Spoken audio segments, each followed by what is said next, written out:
Ako nga pala si Angela. At alam nyo ba, not feeling well ako ngayon kasi naman hirap akong imulat ang mga mata ko. Hindi na nga alam ng mami ko anong gagawin sa akin. O diba nakakatawa pa ako? Ako nga pala yung chinita poor baby nyo. First time poor parents kasi ang mami ko. Mag-comment kayo sa baba kung meron kayong same case nung katulad nung sa akin.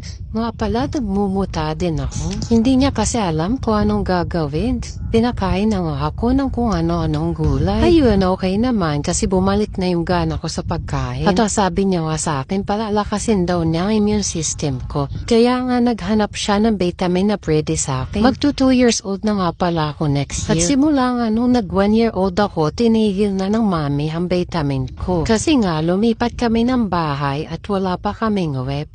Ay yung vitamin ko dati zero. Ang bilis niyang mapanis. Buti na lang nakita niya to multivitamin. 160 capsule na din pala to. Kaya kahit mahal ay sulit na din kasi matagal kong ititake.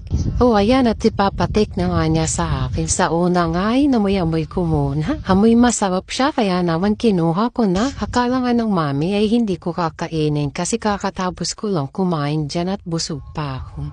I-flex ko pala itong ginawa ng mami kong Christmas tree namin. Yes, may bago na naman akong sisirain. Ha?